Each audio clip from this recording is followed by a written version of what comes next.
Well, it looks like we're going to have an interesting week coming up for Nintendo, as there are heavy expectations that we'll say general direct is going to be taking place. And now we're seeing some things get out there that people are definitely looking towards, as they appear to almost have leaked out. And we're also going to go over some predictions and other things here that maybe we could see from Nintendo in what I assume is going to be their final direct of the year. But I guess we'll see. Guys, if you enjoy these videos, make sure you hit that like button. Helps out a ton. And if you're new here to the Spawn Wave channel, make sure you subscribe down below. So at this time, it could probably Wednesday or Thursday. I know people are trying to hone in on the exact day, but just figure this week we are looking towards a direct to happen. And this would kind of be Nintendo's Tokyo Game Show direct. So last year, it was on September 13th. Here we are now coming up on a Wednesday that's also September 13th, although it could be a Thursday. Again, it's one of those days we'll have a direct, and then the day before, it seems, will be announced, just business as usual there. But the question for me really is, what would be in this direct? Because we are getting to a point with Nintendo where we have to figure a lot of their top studios are moving on or have moved on to Nintendo's next system to get development going for games that will debut in the first year or two for that system, just to get things moving along for their new hardware and get people over to the new system. But it does still kind of seem like Nintendo has some pretty good releases now that have been announced, and potentially some coming up in 2024. There's one big one that's obviously been talked about since 2017 that we'll close out here with. But the games that Nintendo has already lined up for the holiday time period coming up over the next 3 months or so, we have Super Mario Bros. Wonder, Mario RPG, Detective Pikachu, WarioWare, and then downloadable content, of course, for Mario Kart that's going to finish out that booster course pack. And then Scarlet and Violet has 2 packs of DLC coming up. I think Splatoon has some stuff too, so they definitely have a nice mixture there of different things to look forward to.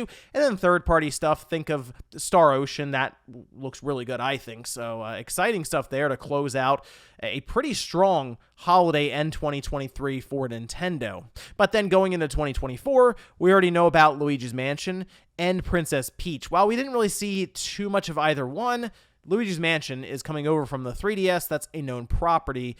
Princess Peach will be kind of interesting to see, I guess, what they do with that and maybe how they try to change it up and differentiate it from 2D Mario games in general, right? We already kind of saw some stuff there in the brief look at it. I assume here we'd get a longer look, maybe a release date if it's landing in that first quarter or just first half of 2024. And with the known stuff out of the way, I think it goes without saying, I don't expect Nintendo to say anything about their next system here at all. They haven't really acknowledged it other than the very vague, oh, we're always working on new hardware, always forward-thinking when they discuss it with investors. I'm not expecting them to show up here in what's going to be an entire event based around the current Switch and things to buy for it and go, oh yeah, we have some really cool hardware that you're going to want to look towards next year.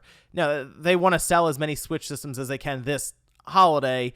So I think next year, as long as they launch it in 2024, as we're expecting, they'll talk about it within that year, maybe even wait till the end of this fiscal year after March 31st, heading into April to get the ball rolling there towards holiday 2024. I did mention that some things seem to be getting out there a bit early, and it's from a pretty reliable source with Piaro over on Twitter, and they've been making reference, from what I can tell, to 2 different games, potentially 3, as it would sort of coincide with Nintendo Switch Online. But the one that they have been very, very clear about, because they've posted things, just images of it, video, all that, is a new Donkey Kong game. This is not anything we haven't heard before. It's been long rumored that there is some Donkey Kong game that's in the works within Nintendo, not something that Retro Studios would be doing. And it's been a while since Tropical Freeze, that, of course, on the Wii U, it's been almost 10 years, right? So it would make sense that they would prepare a new Donkey Kong game. And we've heard all kinds of different rumors around it being like this 2.5D style game, but I am curious to see how it looks exactly, and maybe if it lines up closer to the Super Mario movie kind of aesthetic. A lot of possibilities there, but it does make sense considering there's a bit of a push now for DK within Nintendo, obviously in the movie, and then we hear about the theme park expansion, that sort of thing. Yeah, you would have a Donkey Kong game to go along with it. The other one that's, I feel like fans around this franchise have been beaten down so much that they've had their hopes dashed over and over and over again. It does appear that F-Zero could be at this direct. I say that like lightly because again, the fans of that series have just gotten beaten down over and over again, hoping to see something, even just F-Zero GX coming back with some online play would be enough for those fans to just be happy. Like, okay, we got something here. But it does appear that could be happening. Again, I don't want to go all in on that, but I think F-Zero fans are finally going to have that direct that they can point to and say, okay, Nintendo's been listening. It's taken them some time, but we're getting F-Zero from the GameCube with online play. That's at least the way I think they're going to go with it. I guess there are other possibilities, but F-Zero GX still looks good, still plays really, really well, and I think with online play would be an awesome experience on the Switch. So now the other thing that's kind of being referenced, and I am curious what people would like to see because it's very, very open-ended.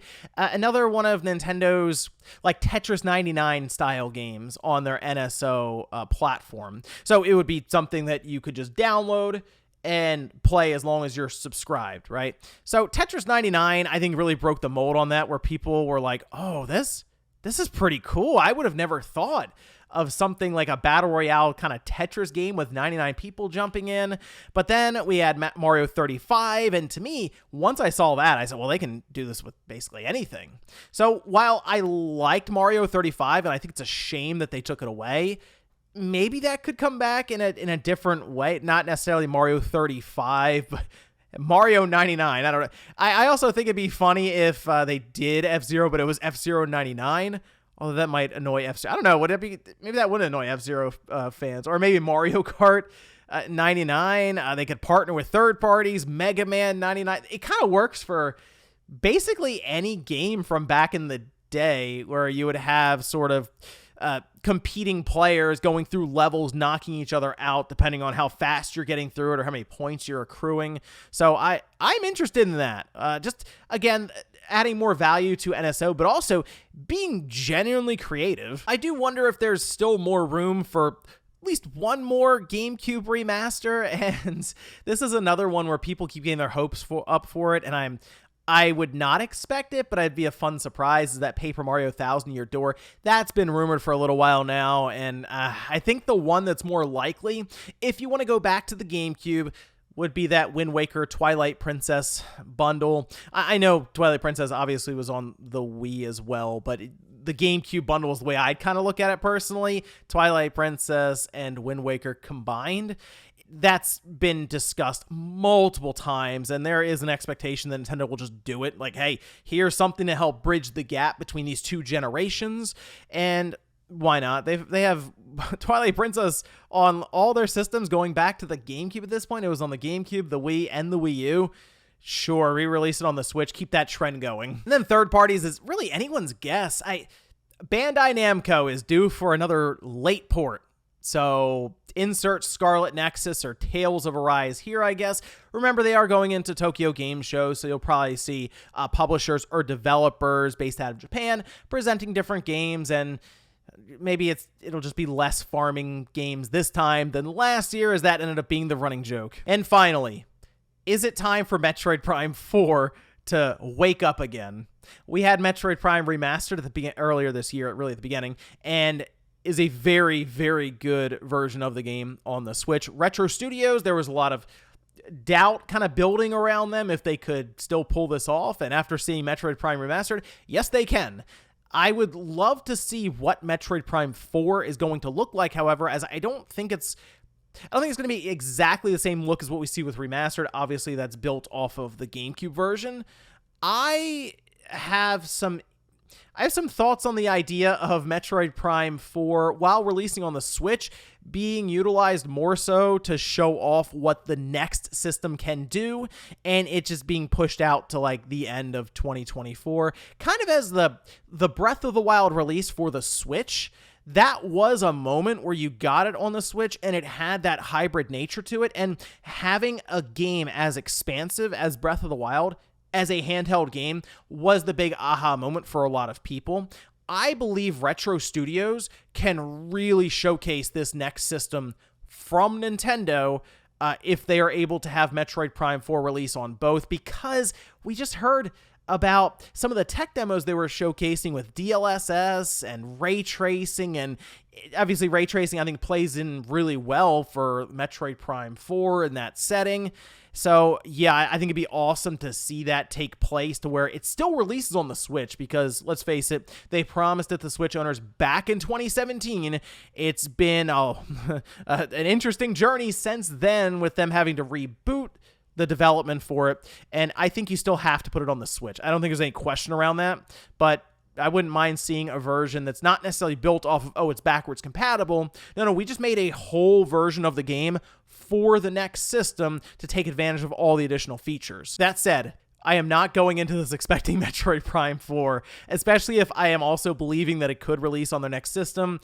I hate to say it, that might be something that we wait all the way until mid-2024 to see again, because they don't want to announce it again too far out from its release date, and it might be a June reveal, and then the system comes out in October or November, and that's the release date for the game to go alongside of it. So Metroid fans, I don't know if I would go into this looking for Prime 4. I would just go into it not expecting it and just being surprised if it's shown. But again, a very interesting Direct coming up for Nintendo, with a lot of the expectations around some of these titles and what I guess Nintendo could be set up for going into 2024 with their next system. This Direct is in an interesting time, because we assume that by this time next year, we'll know about Nintendo's next device, maybe be on the build-up to its release. So how does Nintendo navigate the next 12 months? You figure this Direct is going to work to start setting that up as we go into 2024. So again, an interesting week ahead for Nintendo, and I am very curious to see how it turns out. But let me know what you guys think about this down below, with the expectations around this upcoming Direct and what Nintendo could be showing there. Thanks guys for watching, and I'll see you next time.